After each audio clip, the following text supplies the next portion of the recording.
بسم الله الرحمن الرحيم. الحمد لله الذي أنزل على عبده الكتاب ولم يجعل له عوجا، وأشهد أن لا إله إلا الله وحده لا شريك له، وأشهد أن محمدا عبده ورسوله صلى الله عليه وعلى آله وصحبه وسلم تسليما كثيرا.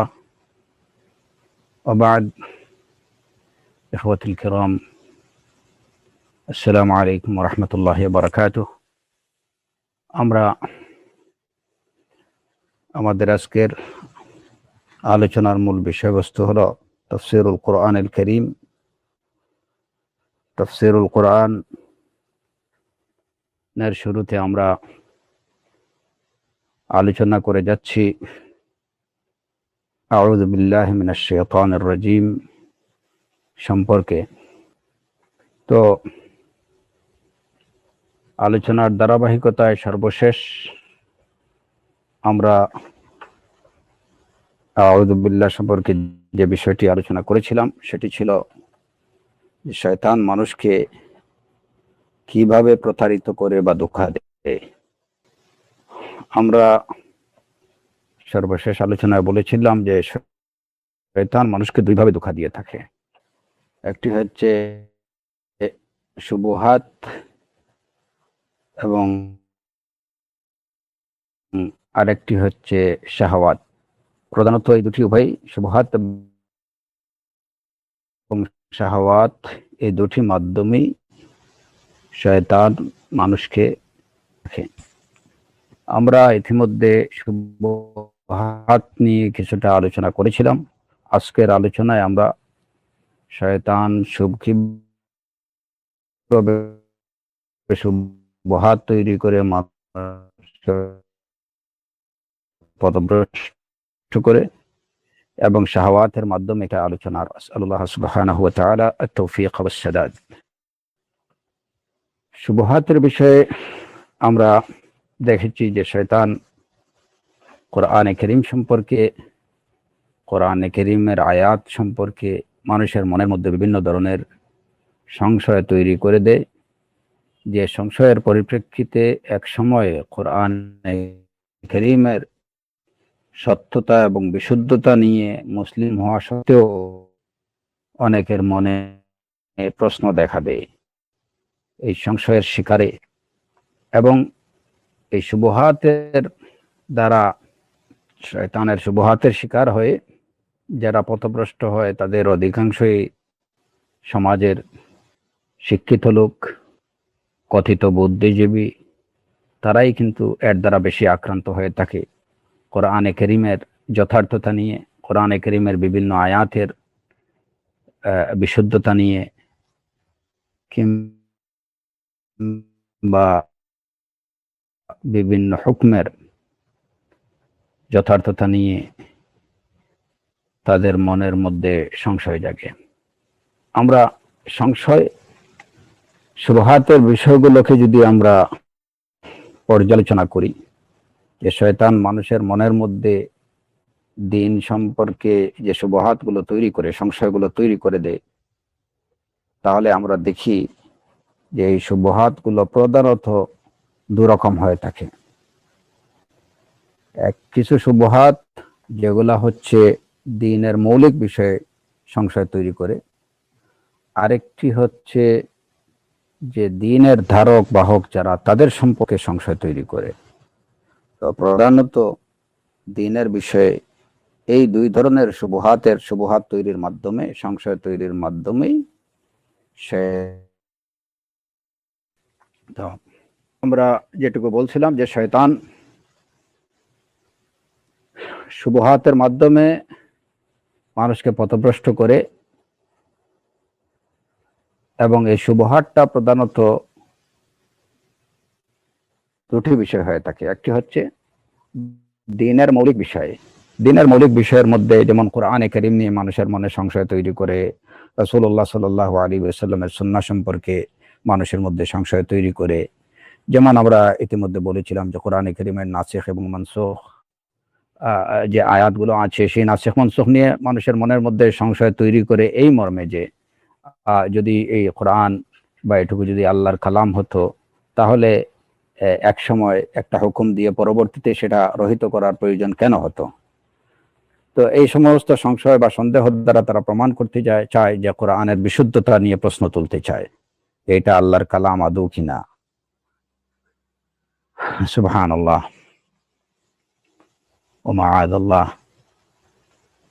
আর দ্বিতীয় বিষয় যেটা, যে কোরআনে কারীমের হামিল যারা বা দ্বীনের হামিল যারা, তাদের সম্পর্কে সংশয় তৈরি করে মানুষকে পথভ্রষ্ট করতে চায়। তো এই যে মানুষের মানে শয়তানের সংশয়ের বা শুবহাতের প্রধান দুটি উপায় হচ্ছে এই দুটি ক্ষেত্রে, একটি হচ্ছে দ্বীনের মৌলিক বিষয়, আরেকটি হচ্ছে দ্বীনের দ্বারক এবং বাহকদের বিষয়ে সংশয় তৈরির মাধ্যমে। তো দ্বীনের বিষয়ে সংশয়ের কিছু উদাহরণ আমরা ইতিমধ্যে আলোচনা করেছি, যেমন কোরআনে কারীমের নাসিখ মানসুখ সম্পর্কে, তারপরে কোরআনে কারীমের আরো বিভিন্ন আয়াত সম্পর্কে, যেমন আমরা উল্লেখ করেছিলাম যে কোরআনে কারীমে আল্লাহ আযজা ওয়া জাল্লা বলছেন, ওয়াসআলুনাকা আনিল মাহিয়্যিদ কুল হুয়া আযা ফা'তাজিলুন নিসা ফিল মাহিয়্যিদ ওয়া লা তাকরাবুহুন্না হাত্তা ইয়াতহুরন, যে তারা আপনাকে হায়েজওয়ালি সম্পর্কে জিজ্ঞেস করে, আপনি বলেন যে এই যে মাসিক ঋতুস্রাব এটি হচ্ছে একটি কষ্টের বিষয়। ফা'তাজিলুন নিসা ফিল মাহিয়্যিদ, এই সময়ে নারীদের থেকে দূরে থাকো, তাদের কাছে যেও না যতক্ষণ না তারা পবিত্র হয়ে যায়। যখন তারা পবিত্র হয়ে যাবে তখন তাদের কাছেই আসো, যেভাবে আল্লাহ নির্দেশ দিয়েছেন। তো এই আয়াতকে তারা রাসূলুল্লাহ সাল্লাল্লাহু আলাইহি ওয়াসাল্লামের ওই হাদিসের সাথে কন্ট্রাডিক্টরি হিসাবে উপস্থাপন করে, যেখানে আয়েশা রাদিয়াল্লাহু আনহা থেকে বর্ণিত আছে, তিনি বলেছেন যে রাসূলুল্লাহ সাল্লাল্লাহু আলাইহি ওয়াসাল্লাম কানা ইউবাশিরুনি ওয়া আনা হায়েদ, তিনি আমার সাথে থাকতেন, আনা হায়েদ, আমি ঋতুবর্তী অবস্থায় আমার সাথে তিনি থাকতেন, ইউবাশিরুনি ওয়া আনা হায়েদ। তো এই হাদিস দ্বারা জানা যায় যে রাসূলুল্লাহ আয়েশা রাদিয়াল্লাহু আনহা যখন ঋতুবতী থাকতেন তখন রাসূল সাল্লাল্লাহু আলাইহি ওয়াসাল্লাম তার সাথে থাকতেন, এবং কোরআনে কারীমের এই আয়াতে বলছেন যে ওই সময় লা তাকরাবুহুন্না, তাদের কাছে যেও না। তো তারা বলে যে দেখো, এই যে দ্বীনের মৌলিক বিষয় কোরআন এবং সুন্নাহর মধ্যে কন্ট্রাডিকশন, একটি আর একটি বিপরীত, এবং অনুরূপভাবে যেখানে তিনি বলেছেন লা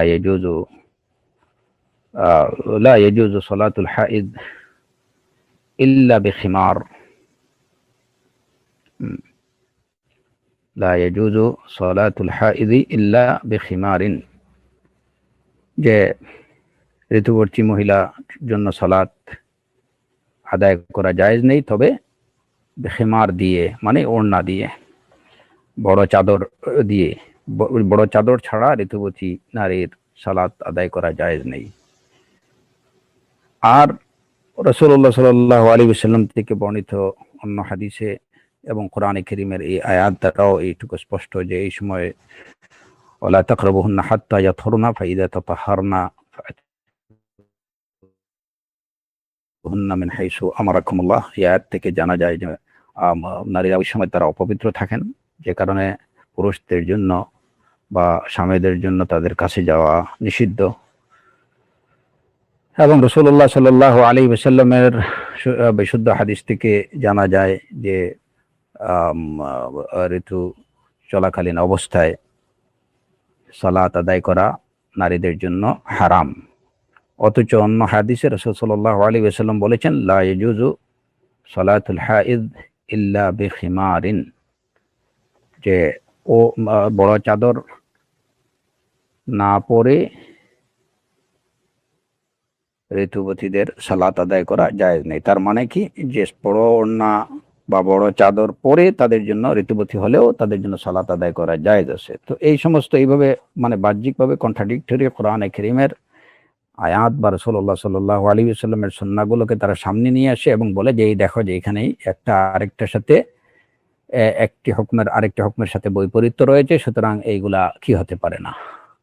দ্বীনের মৌলিক বিষয় এগুলার বিশুদ্ধতা বা এগুলার যথার্থতা নিয়ে তারা প্রশ্ন তুলে এবং মুসলিমদেরকে সন্দিহান করে তোলে।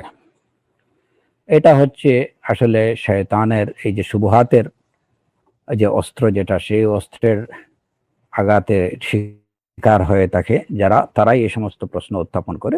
মূলত এই সমস্ত এই যে হাদিস বা এই যে কোরআনে কারীমের যে আয়াতগুলো যেগুলো আমরা উল্লেখ করলাম, বা যে রাসূলুল্লাহ সাল্লাল্লাহু আলাইহি ওয়াসাল্লামের যে হাদিস সম্পর্কে যেটা বললাম, এগুলোর মধ্যে বা অন্য কোনো কিছু কখনো কোরআনে কারীমের কোনো আয়াত এবং রাসূলুল্লাহ সাল্লাল্লাহু আলাইহি ওয়াসাল্লাম থেকে বিশুদ্ধভাবে প্রমাণিত কোনো হাদিস একটির সাথে আরেকটির কোনো ধরনের বৈপরীত্য, বিন্দুমাত্র বৈপরীত্য থাকতে পারে না এবং নেই।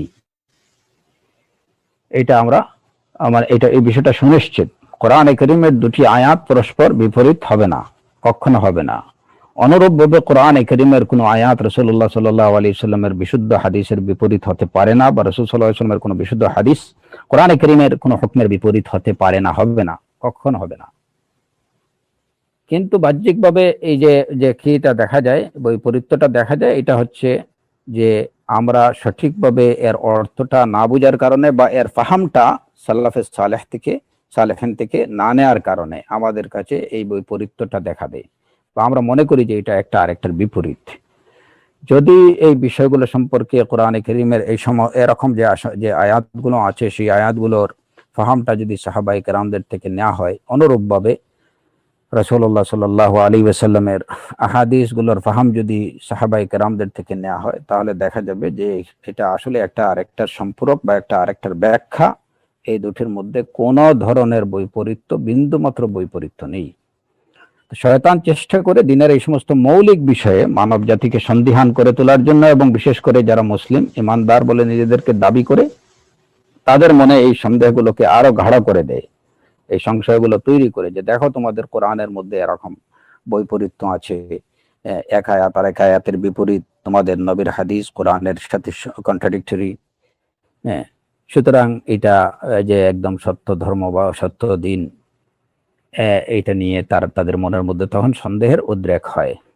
এটা হচ্ছে শয়তানের একটা অন্যতম হাতিয়ার, যে শুবহাত ফি আসলে দ্বীনের মৌলিক বিষয়ে সংশয় তৈরির মাধ্যমে মানুষকে পথভ্রষ্ট করা। তারপরে শয়তান যে শুবহাতটা তৈরি করে, সেটা হচ্ছে শুবহাত ফি হামিলিদ দ্বীন।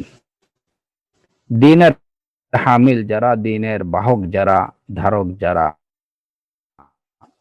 তাদের সম্পর্কে সন্দেহ মানুষের মনের মধ্যে, এই দুইটার একটার মধ্যে যদি শয়তান কামিয়াব হয়ে যায়, তাহলে সে দেখা যাবে যে যদি হামিলুদ্দিন যারা আছেন তাদের সম্পর্কে যদি কোনো মুসলিমের, কোনো মুমিনের মনের মধ্যে সংশয় তৈরি হয়ে যায়, তাহলে তাকে তার পথভ্রষ্ট হওয়ার জন্য এটা যথেষ্ট। কিংবা দ্বীনের মৌলিক বিষয়ে যদি কোনো মুসলিম বা ইমানদারের মনের মধ্যে সংশয় তৈরি হয়ে যায়, সন্দেহ তৈরি হয়ে যায়, এটাই তার পথভ্রষ্ট হওয়ার জন্য যথেষ্ট। সুতরাং এই দুই পথের যে কোনো এক পথে শয়তান চায় মানুষকে পথভ্রষ্ট করতে। তো হামিলের দ্বীন সম্পর্কে যে সংশয়গুলা তৈরি করে, এটা যেমন রাসূলুল্লাহ সাল্লাল্লাহু আলাইহি ওয়াসাল্লামের বিষয়ে তৈরি করেছে, এবং পূর্ববর্তী আম্বিয়া আলাইহিস সালাতু ওয়াস সালামদের বিষয়ে এরকম হয়েছে যে তাদের জাতি তাদের সম্পর্কে বিভিন্ন ধরনের বাজে মন্তব্য, বাজে কথাবার্তা বলেছে।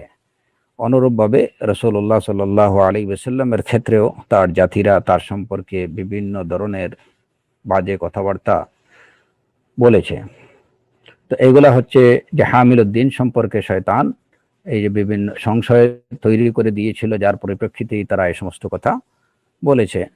যেমন ধরেন রাসূলুল্লাহ সাল্লাল্লাহু আলাইহি ওয়াসাল্লাম সম্পর্কে বলেছে কাহিনুন, সাহিরুন, মাজনুন, পাগল বলেছে, তারপরে তাকে জাদুকর বলেছে, কাহিন বলেছে। তারপরে তারা বলেছে আহাদ আল্লাযী বাআসাল্লাহু রাসূলা, এই লোকটাকে কি আল্লাহ রাসূল হিসেবে পাঠিয়েছেন। আল্লাহর অন্য নবীদের সম্পর্কে বলেছে মা নারাকা ইল্লা ইত্তাবাআকাল আরযালুন, লূত আলাইহিস সালাতু ওয়াস সালাম সম্পর্কে তার কওম বলেছিল যে আমরা তো দেখি যে সমাজের নিকৃষ্ট লোকরাই তোমার অনুসরণ করে থাকে।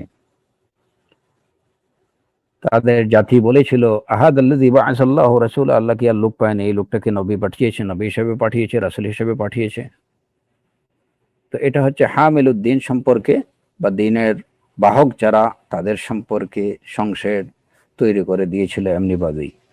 তারা বলেছিল কাদে তারা কাবাদু আলিহাতিনা বিসু, যে আমাদের কোনো ইলাহ এর মন্দ প্রভাব তার উপরে পড়েছে, বা আমাদের কোনো ইলাহের অভিশাপ তার উপরে পড়েছে।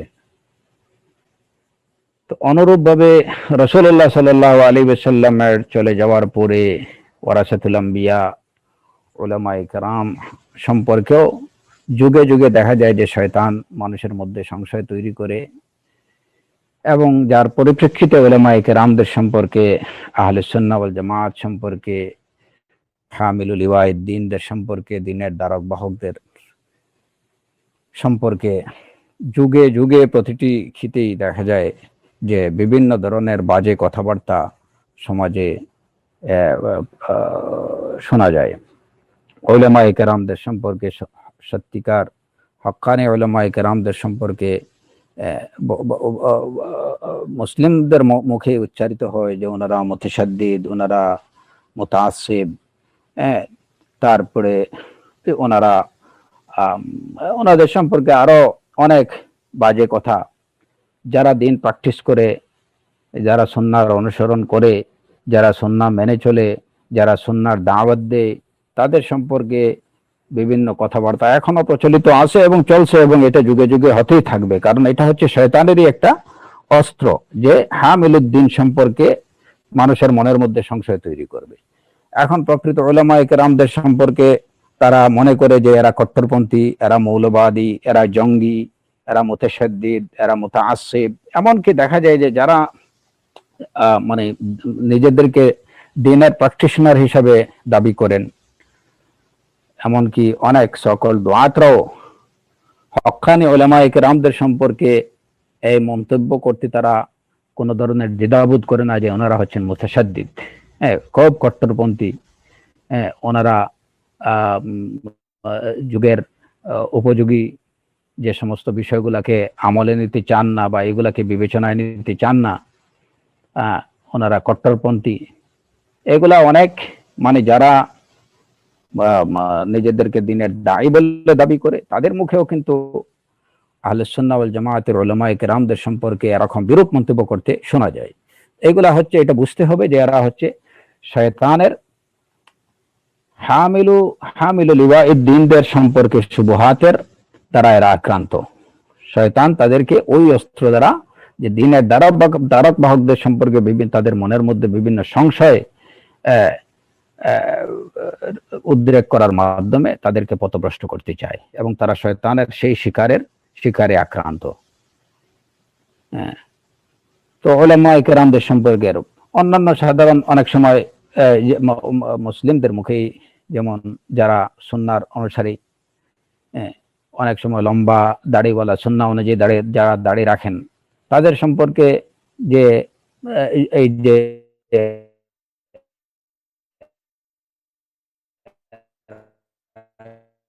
জঙ্গি, এরা মুতাশাদ্দিদ, এরা মৌলবাদী, এরা কট্টরপন্থী, আবার দেখা যায় যে এদেরকে প্রকৃত সুন্নাহর অনুসারীদেরকে ওয়াহাবি, লামাযহাবি, এই সমস্ত অনেক বাজে, এদের সম্পর্কে অনেক বাজে মন্তব্য করে। এগুলা হচ্ছে শুবহাত ফি হামিলিদ দ্বীন, এবং এটা বুঝতে হবে যে এরা শয়তানের প্ররোচনায় প্ররোচিত। শয়তান তাদেরকে তাদের মনের মধ্যে এই সংশয়গুলো ঢুকিয়ে দিচ্ছে।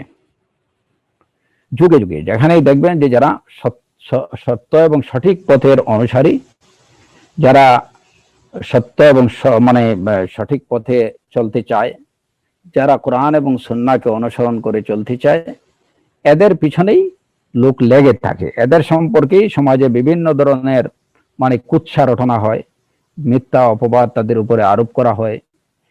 এটা হচ্ছে আসলে ওই শয়তানের যে প্ররোচনা বা শয়তানের যে ষড়যন্ত্র, সেই ষড়যন্ত্রের শিকার হয়েই তারা এরূপ কাজ করে থাকে। হয়তো দ্বীনের মৌলিক বিষয়ে তারা কোনো একটা সংশয় দেখা দেবে, তাদের মনের মধ্যে দ্বীন নিয়ে প্রশ্ন তুলবে, কোরআন সুন্নাহ নিয়ে প্রশ্ন তুলবে, কোরআনের আহকাম নিয়ে প্রশ্ন তুলবে। যেমন এই যে সম্প্রতি ভারতে যে খান্নাসটা 26টা আয়াত পরিবর্তনের জন্য কি করছে তার মনের মধ্যে, তো এগুলা নিয়ে আমাদের কোনো মাথা ব্যথা নেই। এগুলা নিয়ে মাথা ব্যথা নেই, কারণ হচ্ছে যে কোরআন ইন্না নাহনু নাজ্জালনা যিকর ওয়া ইন্না লাহু লাহাফিজুন, এটা আল্লাহ আযজা ওয়া জাল্লার পক্ষ থেকে এটা ডিক্লেয়ার্ড যে আমি জিকির নাজিল করেছি, কোরআন নাজিল করেছি এবং অবশ্যই আমি সেটা হেফাজতকারী। সুতরাং কোরআনের হেফাজতের বিষয়ে এই দায়িত্ব আল্লাহ আযজা ওয়া জাল্লার উপরে, এটা আল্লাহ করবেনই। কিন্তু আমাদের দুঃখ লাগে বা আমরা খুবই মর্মাহত হই তখন যে যখন মুসলিম যারা নিজেদেরকে মুসলিম মুমিন বলে দাবি করে, এবং আরো বেশি মর্মাহত হই যখন সেই তথাকথিত দায়ীদের, তথাকথিত সেই দিন জানা লোকদের মুখে যে যখন আমাদের সম্পর্কে উচ্চারিত হয় যে আমরা ওয়াহাবি, বা প্রকৃত কোরআন এবং সুন্নাহর অনুসারীদের সম্পর্কে এরকম বাজে মন্তব্য করা হয়, আমাদের উলামায়ে কেরামদের সম্পর্কে বাজে মন্তব্য করা হয় যে ওনারা সরকারের দালাল, তারপরে ওনারা ওয়াহাবি, ওনারা কট্টরপন্থী, ওনারা মুতাশাদ্দিদ, ওনারা জঙ্গি, এই সমস্ত কথাবার্তা। তারপরে আরো অনেক কথা যে যারা কোরআন এবং সুন্নাহর অনুসারী, আল্লাহর ওলিদের প্রতি তাদের কোনো সম্মান নেই, এরা বেয়াদব, ওলিয়া উলিয়াদের সম্মান করে না, অনেক বাজে কথাবার্তা। তো এইগুলো সবই হচ্ছে শয়তানের প্ররোচনায় প্ররোচিত হয়ে তারা এই সমস্ত কথা বলে থাকে। তো তাদেরকে বুঝতে হবে আউযু বিল্লাহর হাকিকাত। আউযু বিল্লাহর হাকিকাত বুঝলে তারা বুঝবে যে শয়তান মানুষকে কিভাবে প্রতারিত করে। শয়তানের প্রতারণার যে প্রধান দুটি মাধ্যম, একটি হচ্ছে শুবহাত আর একটি হচ্ছে শাহওয়াত। আর শুবহাতের প্রধান দুটি মাধ্যম হলো, প্রধান দুটি বিষয় হলো, একটা হচ্ছে শুবহাত ফি আসলিদ দিন, দিনের মৌলিক বিষয়ে শুবহাত তৈরি করে মানুষকে প্রতারিত করে, পথভ্রষ্ট করে শয়তান। আরেকটি হচ্ছে দিনের দ্বারক বাহকদের সম্পর্কে বিভিন্ন সংশয় সন্দেহ তৈরি করে দিয়ে মানুষকে দিন থেকে পথভ্রষ্ট করতে চায়। তো এরা এই দুইটা থেকে যে কোনো একটা কিংবা উভয় অস্ত্রের আঘাতে এরা আহত হয়েই তারা এই সমস্ত মন্তব্য করে থাকে। নাসআলুল্লাহ সুবহানাহু ওয়া তাআলা আল আফিয়া। দিনের দ্বিতীয় যে বিষয়, শয়তানের দ্বিতীয় যে অস্ত্র, সেটা হচ্ছে শাহওয়াত। শাহওয়াত মানে কি? শাহওয়াত মানে প্রবৃত্তি, দুনিয়ার মোহ, দুনিয়ার ভালোবাসা। তো এই শাহওয়াতের মাধ্যমে দুনিয়ার প্রতি বা পার্থিব বিষয়বস্তুর প্রতি ভালোবাসা, মোহ তৈরির মাধ্যমে শয়তান মানুষকে দিন থেকে সরাতে চায়, পথভ্রষ্ট করতে চায় হক থেকে। এবং পথভ্রষ্ট করা এটা হচ্ছে একটা অন্যতম উপায় বা মাধ্যম। শয়তান মানুষকে অনেক সময় এই যে দুনিয়ার বিষয়ে সুন্দর সুন্দর কথা বলে তাদের মনের মধ্যে মানে অনেক চমৎকার কথাবার্তার উদ্রেক করে দিয়ে দুনিয়ার প্রতি তাদেরকে মোহগ্রস্ত করতে চায়, আর এভাবেই দিন থেকে সরাতে চেষ্টা করে। তো এই যে শাহওয়াত, এই শাহওয়াত এটা কখন দূষণীয়? মানুষের এখানে দুটি বিষয়, একটি বিষয় হচ্ছে হুব বা মুহাব্বা, ভালোবাসা, আর আরেকটি হচ্ছে মোহগ্রস্ত হওয়া। ভালোবাসা থাকাটা এটা দূষণীয় কিছু নেই। ভালোবাসা থাকাটা, দুনিয়ার বা পার্থিব বিষয়ের প্রতি মানুষের মনের মধ্যে ভালোবাসা থাকবে, এটা মানুষের প্রকৃতিগতভাবেই আল্লাহ আযজা ওয়া জাল্লা সেটা মানুষকে দিয়েছেন, এটা মানুষের মধ্যে আছে। কিন্তু এই ভালোবাসাটা যখন তার দিনের ভালোবাসার উপরে প্রাধান্য পেয়ে যাবে, তখনই দুনিয়ার এই ভালোবাসাটা এটা তার জন্য পথভ্রষ্টতার বা দিন থেকে সরে যাওয়ার, হক থেকে বিচ্যুত হওয়ার, আখিরাত বিমুখ হওয়ার, আল্লাহ বিমুখ হওয়ার কারণ হয়ে যাবে। যখন তার দুনিয়ার ভালোবাসাটা পরকালের দিনের ভালোবাসার উপরে প্রাধান্য পেয়ে যাবে। নতুবা মানুষের অন্তরে স্বাভাবিকভাবেই দুনিয়ার প্রতি বা পার্থিব বিষয়বস্তুর প্রতি একটা ভালোবাসা থাকে, এটা হচ্ছে প্রকৃতিগত ভালোবাসা। কিন্তু এই ভালোবাসাটাকে যদি কন্ট্রোলে রাখা যায়, এই ভালোবাসাটাকে যদি নিয়ন্ত্রণ করা যায়, কোনোভাবেই যদি এই ভালোবাসাকে দ্বীনের উপরে প্রাধান্য না দেয়া যায়, তাহলে এটা কিন্তু দূষণীয় কিছু না। কিন্তু যখনই এই ভালোবাসার কারণে দ্বীন বাধাগ্রস্ত হবে, দ্বীনের বিষয়গুলো বাধাগ্রস্ত হবে, এই ভালোবাসা যখন আল্লাহ আজ্জা ওয়া জাল্লার ভালোবাসার উপরে প্রাধান্য পেয়ে যাবে, তখনই এটা মানুষের বিচ্যুতি, ভ্রষ্টতা এবং তার বিপদগামী হয়ে যাওয়ার কারণ হবে। শয়তান মানুষকে ওই দিকেই নিয়ে যেতে চায়, আর এজন্য মানুষের সামনে দুনিয়ার বিষয়গুলোকে খুব সুন্দরভাবে ডেকোরেটেড করে তার সামনে উপস্থাপন করে, এবং সে যে কাজগুলো করতেছে সেই কাজগুলো সে ভালো করতেছে এরকম একটা যুক্তি তার মনের মধ্যে ঢেলে দেয়। যে কারণে মানুষ যখন কোনো খারাপ কাজ করে, অসৎকর্ম করে, তখন শয়তান তার মনের মধ্যে এমন কিছু বিষয়বস্তু ঢেলে দেয় যে ওই লোক বা ওই ব্যক্তি ওই কাজটাকে ভালো হিসাবে গণ্য করতে থাকে। এবং ইন্না শায়াতিনা লা ইউহুনা ইলা আউলিয়াইহিম যুখরুফাল কাউলি, ইন্না শায়াতিনা লা ইউহুনা ইলা আউলিয়াইহিম, তাদের আউলিয়াদের প্রতি বিভিন্ন বিষয়ে তাদের মনের মধ্যে ঢেলে দেয়।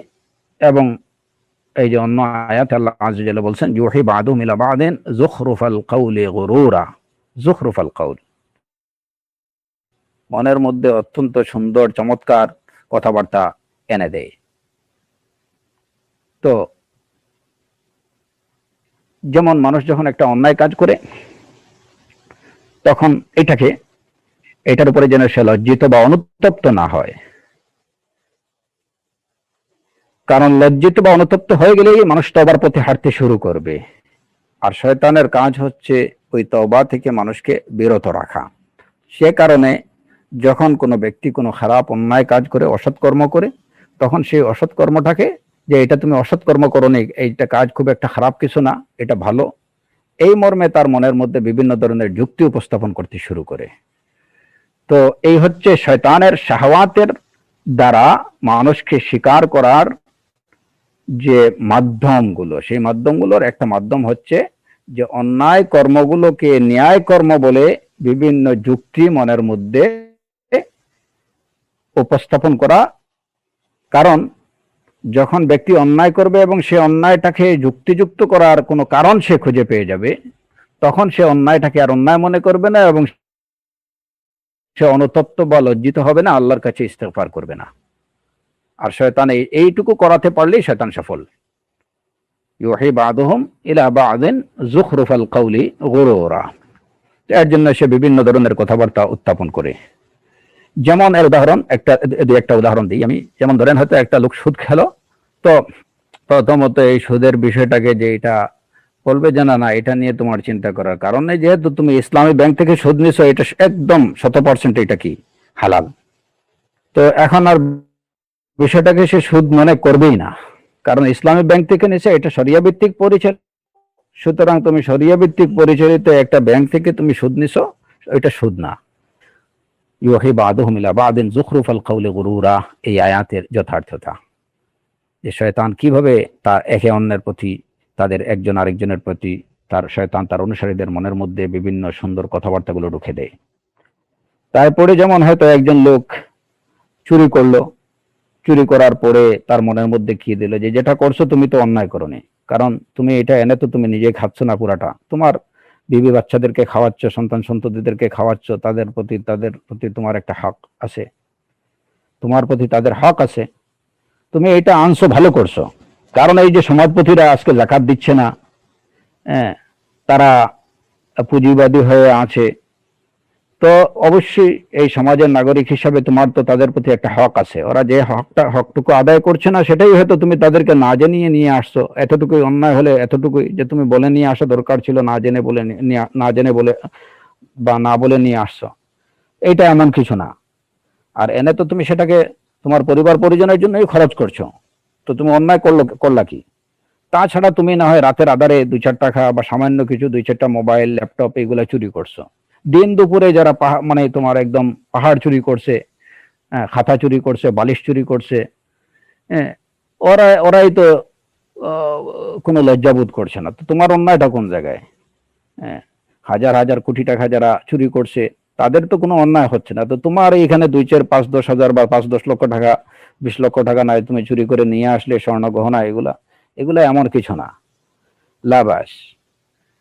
তো এই এই এই কথাগুলো যখন তার মনের মধ্যে আসে, তো বেচারা আত্মতৃপ্তি বোধ করে যে না আসলে তো ঠিক, নিজের জন্য তো আর তেমন কিছু করিনি। আর এরা তো দিন দুপুরে মানুষ ডাকাতি করতেছে, পুকুর চুরি করতেছে, আমি তো সামান্য কয়েক টাকা হয়তো ল্যাপটপ, মোবাইল আর হয়তো স্বর্ণর 2-4টা এই যে গহনা নিয়ে আসছি, আর বেশি তো কিছু না, তাও আমি নিজের জন্য না, নিজের বউ বাচ্চার জন্য নিয়ে আসছি। সুতরাং সে এর জন্য অনুতপ্ত হবে না, লজ্জিত হবে না, তওবা ইস্তেগফার তো দূরের কথা। এই হচ্ছে শয়তান, এই যে শুবহা মানে শাহওয়াত মাধ্যমে প্রতারিত করে, মানুষকে ধোঁকা দেয়, পথভ্রষ্ট করে, এবং এই শাহওয়াতটা কিভাবে তার মনের মধ্যে ঢুকায়, এটাকে কিভাবে গ্রহণযোগ্য করে, এটা হচ্ছে সুন্দর কথাবার্তা, সুন্দর যুক্তি উপস্থাপন করে হয়। এখন দেখা যায়, যদি আপনি দেখেন, আমরা যদি দেখি আমাদের সমাজের দিকে, যে সমাজে অনেকগুলো অন্যায় অপকর্ম এগুলা হচ্ছে, বেহায়াপনা বিলাল্লাপনা হচ্ছে, কিন্তু সুন্দর একটা যুক্তি উপস্থাপন করা হচ্ছে। কোথাও সেই যুক্তি হবে ব্যক্তি স্বাধীনতা, কোথাও সেই যুক্তি হবে নারী স্বাধীনতা, কোথাও সেই যুক্তি হবে সেলফ ডিফেন্স, কোথাও সেই যুক্তি হবে আধুনিকতা, কোথাও সেই যুক্তি হবে প্রগতিশীলতা। এই সমস্ত মানে আমি মেজর কিছু ওয়ার্ড বললাম, এইগুলার মাধ্যমেই কিন্তু শয়তান সেই অসৎ কর্মগুলোকে তাদের চোখে সৎকর্ম হিসাবে বিবেচনা করার সুযোগ তৈরি করে দেয়।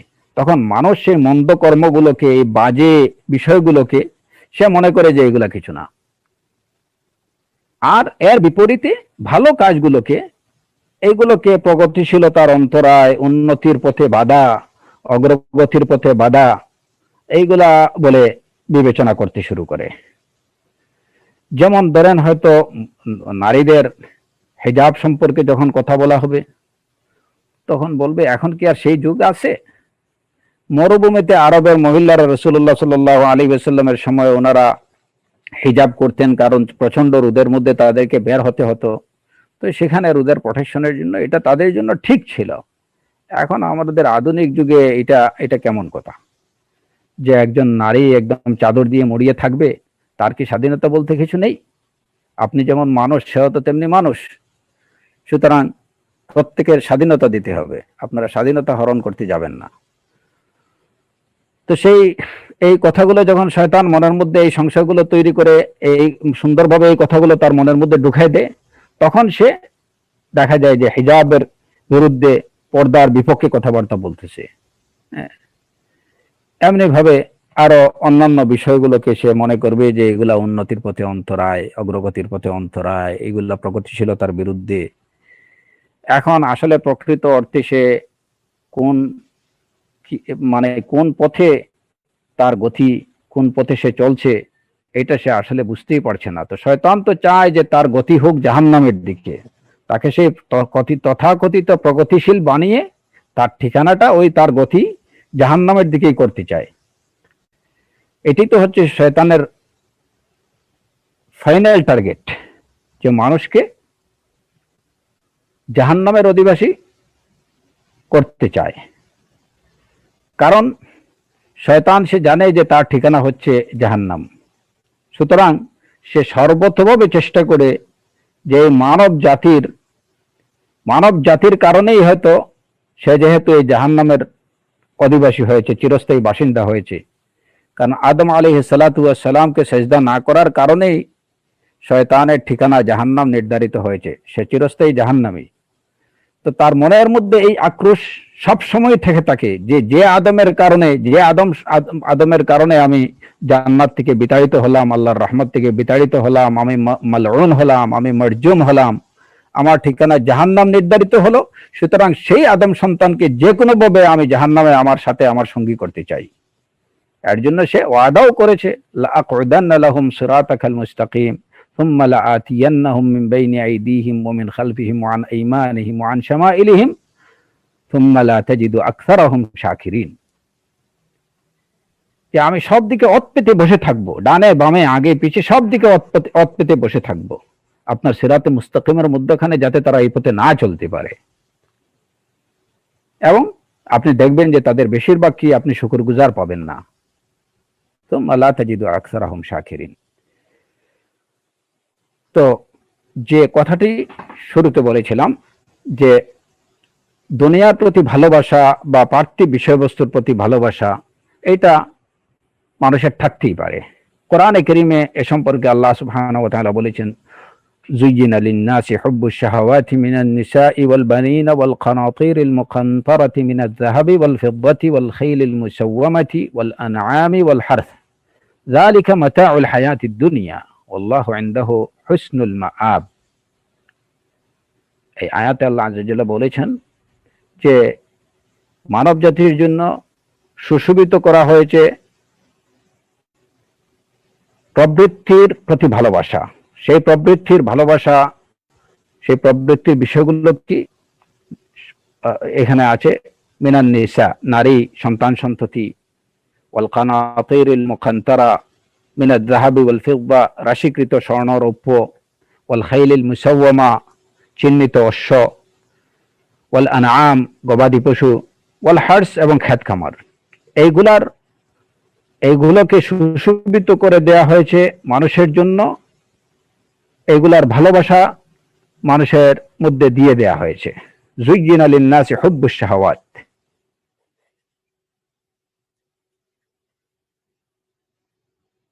এবং এরপরে আল্লাহ আযজা ওয়া জাল্লা বলছেন যালিকা মাতাউল হায়াতিদ দুনিয়া, এগুলো হচ্ছে দুনিয়ার বা পার্থিব জীবনের ভোগ্য সামগ্রী। পার্থিব জীবনের যালিকা মাতাউল হায়াতিদ দুনিয়া, এগুলো পার্থিব জীবনের ভোগ্য সামগ্রী। আল্লাহু ইনদাহু হুসনুল মাআব, আর আল্লাহর নিকটই হলো সবচেয়ে উত্তম আশ্রয়, উত্তম ঠিকানা। তো যুয়্যিনা লিন-নাসি হুব্বুশ শাহাওয়াত মিনান নিসা ওয়াল বানিন, এই যে নারী সন্তান সন্ততি, তারপরে ধন সম্পদ, স্বর্ণ রৌপ্য, অশ্ব, ক্ষেত খামারি, এগুলার প্রতি মানুষের যে ভালোবাসা, এটা আল্লাহ আযজা ওয়া জাল্লা দিয়ে দিয়েছেন প্রকৃতিগতভাবে, এবং সাথে জানিয়ে দিয়েছেন এইটুকু, আল্লাহু ইনদাহু হুসনুল মাআব। এবং এই আয়াতের পরবর্তী আয়াতে আল্লাহ আযজা ওয়া জাল্লা জানিয়ে দিয়েছেন, হে নবী আপনি বলুন, কুল আউনাব্বিউকুম বিখাইরিম মিন যালিকুম, যে এসব কিছু থেকে উত্তম বিষয় সম্পর্কে কি আমি তোমাদেরকে অবহিত করব? সেটা হচ্ছে লিল্লাযীনা ইত্তাকাউ ইনদা রাব্বিহিম জান্নাতুন তাজরি মিন তাহতিহাল আনহারু খালিদিনা ফিহা ওয়া আজওয়াজুম মুতাহহারাতুন ওয়া রিদওয়ানুম মিনাল্লাহ আল্লাহু বাসীরুম বিল ইবাদ। যে নবী আপনি বলুন, আমি কি তোমাদেরকে এসবের চাইতে উত্তম বিষয়ের সন্ধান বলবো? এসবের চাইতেও এই যে নারী সন্তান সন্ততি, ক্ষেত খামার, অশ্ব, স্বর্ণ রৌপ্য, এগুলা থেকে উত্তম বিষয় সম্পর্কে অবহিত করব? লিল্লাযীনা ইত্তাকাউ ইনদা রাব্বিহিম, যারা তাদের রবকে ভয় করে, যারা পরহেজগার, তাদের জন্য আল্লাহর নিকট রয়েছে জান্নাত তাজরি মিন তাহতিহাল আনহার, যে জান্নাতের তলদেশে ঝর্ণা দ্বারা প্রবাহিত থাকবে। খালিদিনা ফিহা, তারা সেখানে অনন্তকাল থাকবে। ওয়া আজওয়াজুম মুতাহহারা, তাদের জন্য থাকবে পরিচ্ছন্ন পবিত্র সঙ্গিনীগণ। আর ওয়া রিদওয়ানুম মিনাল্লাহ, এবং তাদের জন্য থাকবে আল্লাহর সন্তুষ্টি। ওয়া রিদওয়ানুম মিনাল্লাহ, অন্য আয়াতে আল্লাহ আযজা ওয়া জাল্লা বলছেন ওয়া রিদওয়ানুম মিনাল্লাহি আকবার, আল্লাহর সন্তুষ্টিটাই সবচেয়ে বড়। তো যদি এই বিষয়গুলোর ভালোবাসা, এই যে আয়াতের পরপরই আল্লাহ আযজা ওয়া জাল্লা জানিয়ে দিয়েছেন যে এর থেকে উত্তম বিষয় কি, সেটা হচ্ছে জান্নাতুন, যারা যারা আল্লাহকে ভয় করবে তাদের জন্য রয়েছে জান্নাত তাজরি মিন তাহতিহাল আনহার খালিদিনা ফিহা ওয়া আজওয়াজুম মুতাহহারা ওয়া রিদওয়ানুম মিনাল্লাহ। এর থেকে বেশি আর কি চাই? একজন মুমিন যখন এই বিষয়গুলোকে মাথায় রেখে সে দুনিয়াকে ইউজ করবে, তখন কখনো আর দুনিয়ার ভালোবাসা তার দ্বীনের উপরে প্রাধান্য পাবে না। তখন দুনিয়ার এই বিষয়গুলোর প্রতি সে মোহগ্রস্ত হবে না। ভালোবাসা থাকতে পারে, কিন্তু মোহগ্রস্ত হওয়া, কোনো কিছুর ভালোবাসায় একদম এই যে মানে কি হয়ে যাওয়া, আচ্ছন্ন হয়ে যাওয়া বা এডিক্টেড হয়ে যাওয়া। দুনিয়ার কোনো বিষয়ের প্রতি যদি কেউ এডিক্টেড হয়ে যায়, এটার ভালোবাসা যদি তার অন্তরকে আচ্ছন্ন করে রাখে, তাহলে এটাই হচ্ছে তার পথভ্রষ্টতার কারণ, সত্য পথ থেকে বিচ্যুত হওয়ার কারণ।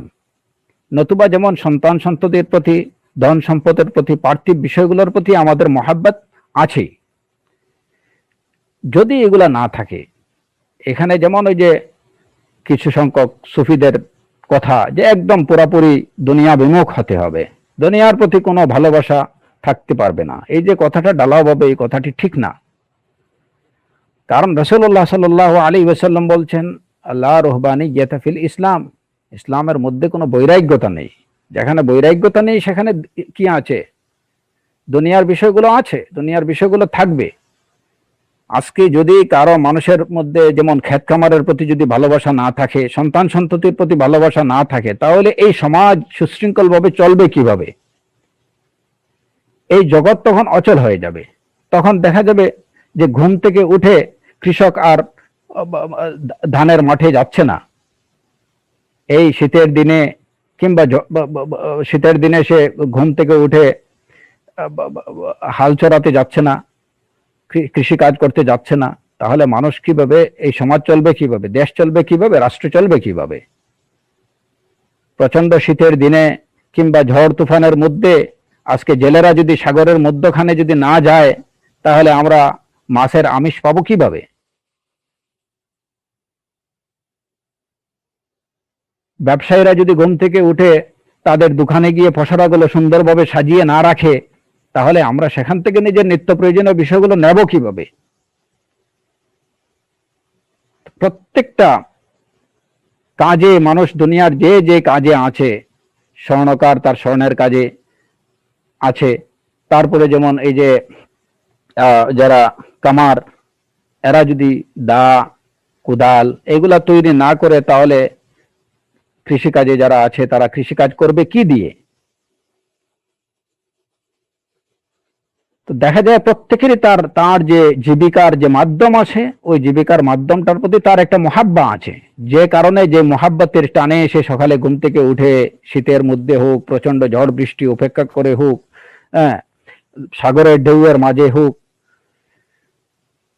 রাস্তায় অ্যাক্সিডেন্টের শত রিস্ক নিয়ে হোক, ড্রাইভার গাড়ি নিয়ে বের হচ্ছে, মালিক তার গাড়ি রাস্তায় উঠাচ্ছে। এইভাবেই একটা দেশ, একটা রাষ্ট্র, একটা সমাজ চলতেছে, নতুবা মানব সভ্যতা কি হয়ে যেত, বিপর্যস্ত হয়ে যেত। এর জন্যই আল্লাহ আযজা ওয়া জাল্লা যুয়্যিনা লিন-নাসি হুব্বুশ শাহাওয়াত মিনান নিসাই ওয়াল বানিনা ওয়াল কানাতিরিল মুকান্তারাতি মিনাজ যাহাবি ওয়াল ফিদ্দাতি ওয়াল খাইলিল মুসাওয়ামাতি ওয়াল আনআমি ওয়াল হারস। তাদের চোখে, তাদের দৃষ্টিতে এই বিষয়গুলোকে সুশোভিত করে দেওয়া হয়েছে এবং এইগুলোর প্রতি তাদের মহাব্বা দেওয়া হয়েছে, হুব্বুশ শাহাওয়াত। কিন্তু যদি যেমন হয়তো আজকে পিতা সন্তান সন্ততির প্রতি যদি বাবা মার ভালোবাসা না থাকে, তাহলে দেখা যাবে একটা ছোট বাচ্চা এটা শিয়ালের পেটে চলে যাচ্ছে, একটা আদম সন্তান শিয়ালের পেটে চলে যাচ্ছে।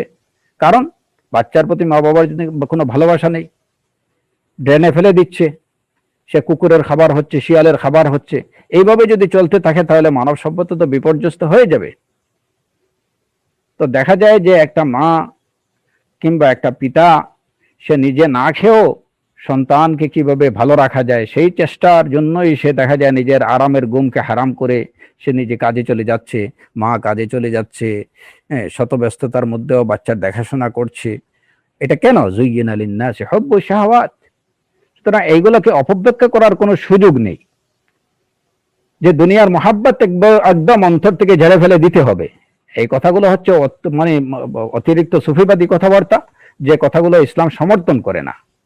দুনিয়ার মহাব্বা অন্তর থেকে জেড়ে ফেলে দিতে পারবেন না আপনি, কারণ এগুলো প্রকৃতিগতভাবে আল্লাহ আজ্জা ওয়া জাল্লা দিয়ে দিয়েছেন।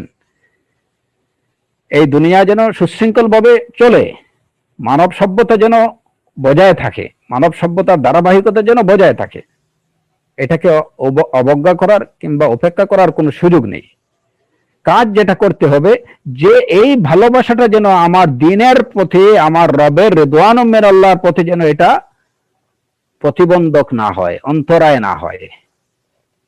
এখন যখন একটা লোক ঘুম থেকে উঠে ফজরের সালাত আদায় না করে সে যখন কাজে তার মানে কৃষির মাঠে খেতে চলে যাবে, হ্যাঁ, তখনই সেটা হবে তার পথভ্রষ্টতার কারণ, তার ধ্বংসের কারণ। একজন মানুষ যখন ব্যাংকে শুধু টাকা জমা করে রাখবে, সেটার যাকাত দেবে না, এটাই হবে তার ধ্বংসের কারণ। ইউহিব্বুন আল মাল হুব্বান জাম্মা, মালের প্রতি যদি হুব্বে জাম হয়ে যায়, এমন হুব যে সে দিনের প্রতি অন্ধ কি হয়ে গেছে, দিনের প্রতি অন্ধ হয়ে গেছে, সে দিনকে দেখছে না, আল্লাহর হুকুম দেখছে না, সে যাকাত আদায় করছে না, সে সাদাকা দিচ্ছে না, তাহলে এটাই হবে তার ধ্বংসের কারণ। নতুবা টাকা পয়সার প্রতি মানুষের মহাব্বা যদি না থাকে, তাহলে তো ধরেন সারাদিনে 500 টাকা রুজি করলো, এটার প্রতি কোনো মহাব্বা নাই, কোরআনে রাখছে, কোন জায়গায় ফেলে দিছে এটা তার খবরই নেই, তো বিকেলে তো খালি হাতে আবার বাসায় আসতে হবে, তাকে উপোস থাকতে হবে। ভালোবাসা তো আছে, থাকতে হবে, কিন্তু এই ভালোবাসা যেন এমন না হয় যে এটা আমার রবের নির্দেশ থেকে আমাকে কি করে বিচ্যুত করে।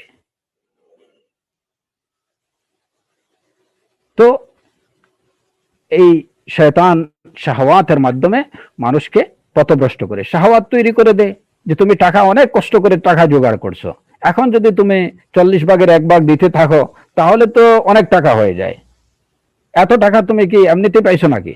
কত কষ্ট করে নিজের মাথার ঘাম পায়ে ফেলে টাকা রোজগার করছো, এখন তুমি যাকাত দেবা, আবার তার উপরে আরো সাদাকাও দেবা। আচ্ছা ঠিক আছে, না কিছু ওই যে 10-20 টাকা, 1000-500 টাকা এগুলা সাদাকা করে দাও, বা বছরে একবার বিভিন্ন ওই মাদ্রাসাতে কিছু হাদিয়া দিয়ে দেবা, এবং পুরা 1 বছরের জন্য তোমার মা বাবা নিজের জন্য আল্লাহর থেকে হুজুররা তোমার বেল নিয়ে দিয়ে দিবে। তো এখানে আবার ওই যে 40 ভাগের 1 ভাগ 2.5% হিসাব করে দেওয়ার দরকারটা কি? শাহওয়াত। তো দুনিয়ার এই ভালোবাসাগুলোর প্রতি, বিষয়গুলোর প্রতি যাকাত, যেমন দেখা যায় যে অনেক মহিলারা আছেন যাদের অর্নামেন্টের পরিমাণ নেশাব থেকে 2 গুণ, 3 গুণ, 10 গুণ, এগুলোর প্রতি তাদের ভালোবাসা, এগুলোর যাকাত তারা দিচ্ছে না।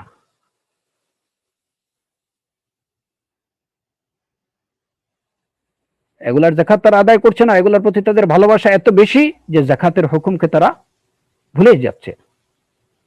শয়তান বলতেছে যে এটা তো তোমার ব্যবহারের জন্য একটা জিনিস, এখানে আছে 3 সেট আছে, ঠিক আছে 3 সেট অর্নামেন্টের মধ্যে একটা তুমি ইউজ করবা, আরেকটা তোমার মেয়ে একটু বড় হলে তো ওকেই দিতে হবে।